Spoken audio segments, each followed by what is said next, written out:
A Lupo ficou 104 anos no Brasil. Sobreviveu a uma guerra mundial, a crise de 1929 e 2008, a era Vargas, governo militar, 8 trocas de moeda, hiperinflação, confisco de poupança, pandemia. E o que as crises e as guerras não conseguiram, o custo Brasil conseguiu. É sobre isso que eu quero falar com vocês hoje, porque empresas como a Lupo e também pessoas comuns, assim como eu e você, têm procurado o Paraguai como uma alternativa para viver ou para empreender. Eu estava lendo uma matéria da Gazeta do Povo que foi feita com a CEO da Lupo, a Liliane Alfierro. Ela diz o motivo que levou ela a ir para o Paraguai, tá? Um investimento de 30 milhões de reais, uma capacidade de produção de 20 milhões de pares de meias. E isso é muito curioso, porque ela já tem fábricas aqui, mas saiu daqui para ir para o Paraguai. Olha só o que ela diz, abre aspas.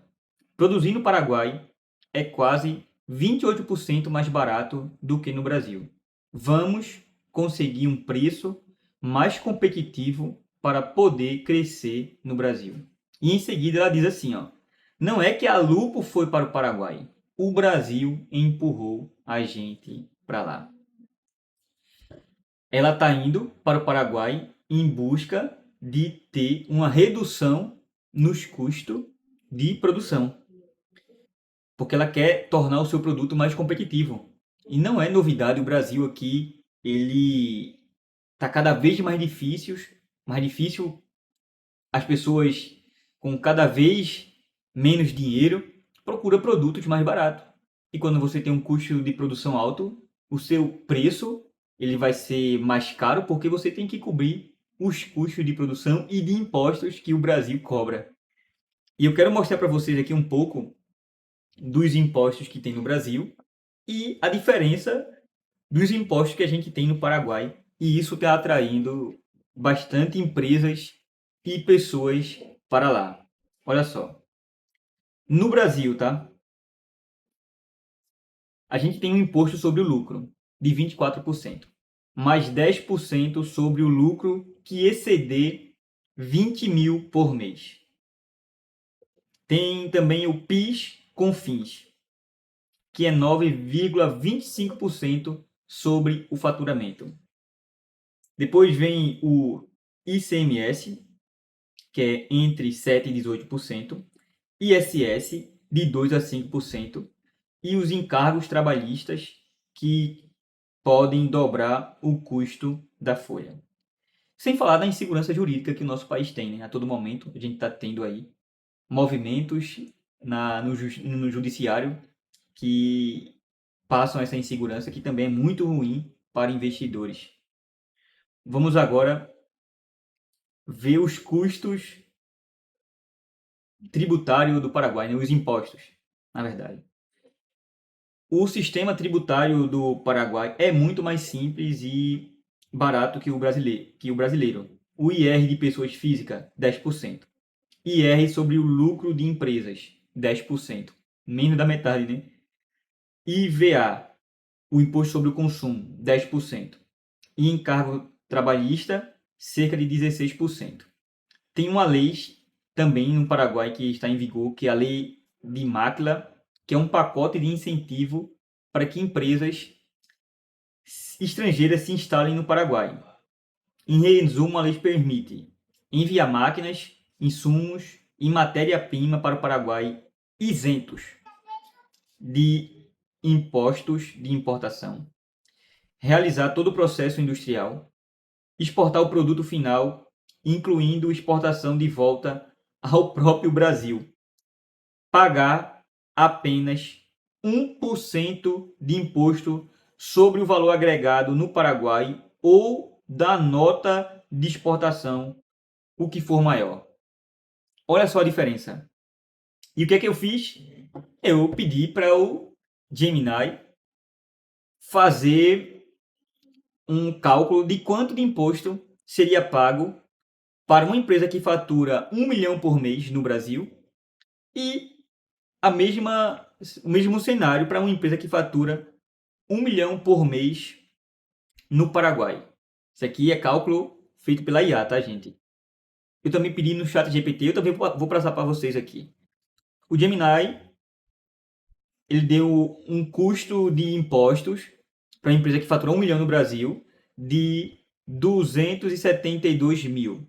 No Paraguai, 10 mil, ou seja, 27 vezes menor. O ChatGPT teve uma diferença do Gemini porque ele colocou aqui os encargos trabalhistas, que deixou o custo um pouco maior tanto no Brasil quanto no Paraguai.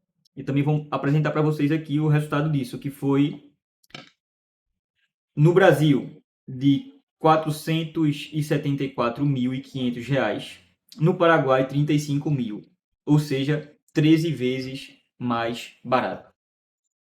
E no sábado não, na quinta-feira que foi feriado, eu estava numa reunião com meus 2 sócios e a minha sócia, e estamos no processo de abertura de empresa, porque até agora nós somos prestadores de serviço e por ela ser advogada, tem algumas restrições que a OAB coloca, né, para quem é advogado. E a gente quer fazer algumas estratégias e muitas vezes esbarramos nessas restrições, como valores promocionais e etc. E pensamos, vamos abrir uma empresa, né, para resolver esse problema. Mas quando foi para a ponta do lápis, desistimos, sabe? Porque já ficaria muito caro para a gente que está começando a empreender aqui de maneira simples, né? Uma pessoa pequena, um empreendimento pequeno.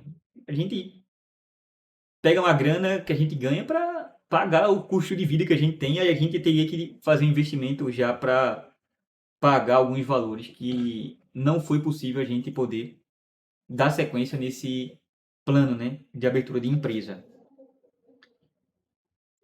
E pessoal, isso aqui para mim é muito problemático, sabe? Porque se empresas não investem no Brasil e vai investir em outro país, isso aqui são empregos que poderiam ser gerados que não estão sendo gerados, sabe?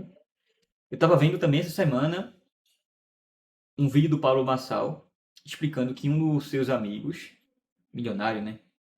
Bilionário, queria vender umas ações aqui no Brasil e ele teria que pagar 500 milhões de imposto. E o que é que ele fez?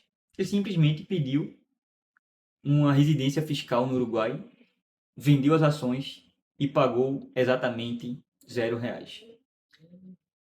Então, se esse movimento continuar acontecendo de pessoas saírem do Brasil, empresas, empreendedores, eu espero que não, tá?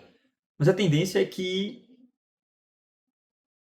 nós passe por perrengues aqui no Brasil, sabe? Porque o Brasil, o que gera riqueza aqui no Brasil são pessoas que estão de fato empreendendo, gerando riqueza, entende? O Estado é só um peso nos ombros dos trabalhadores.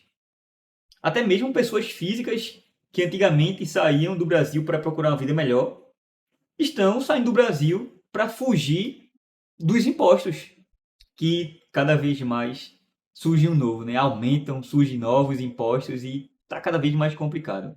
A ideia aqui do vídeo é mostrar essa realidade que muitas vezes passa despercebido.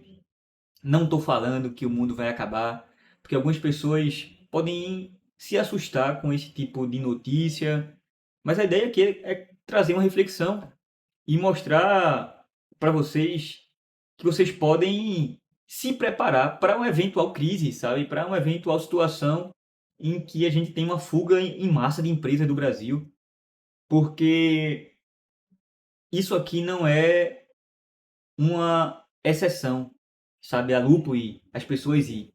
Isso tem se tornado uma procura e cada vez maior. Eu quero pedir a você que chegou até aqui, que você se inscreva nesse vídeo, se inscreva nesse canal, deixa o seu gostei aqui nesse vídeo. E também se você puder comentar o que é que você tem achado desse movimento de pessoas físicas e empresas irem ao Paraguai. Eu também quero agradecer você que se inscreveu aqui nesse canal. Eu alcancei a marca aqui, nós alcançamos a marca aqui de 1.000 inscritos. Tem 1.000 e um quebradinho. E eu sou muito grato a vocês que me ajudaram. Estou muito próximo da monetização aqui. Tá faltando algumas horas para bater as 4.000 horas que o YouTube tem ali como limite para você poder pedir a monetização. Também ativa o sininho aqui para que você possa receber os vídeos quando eu postar. Muito obrigado, até mais, tamo junto e valeu.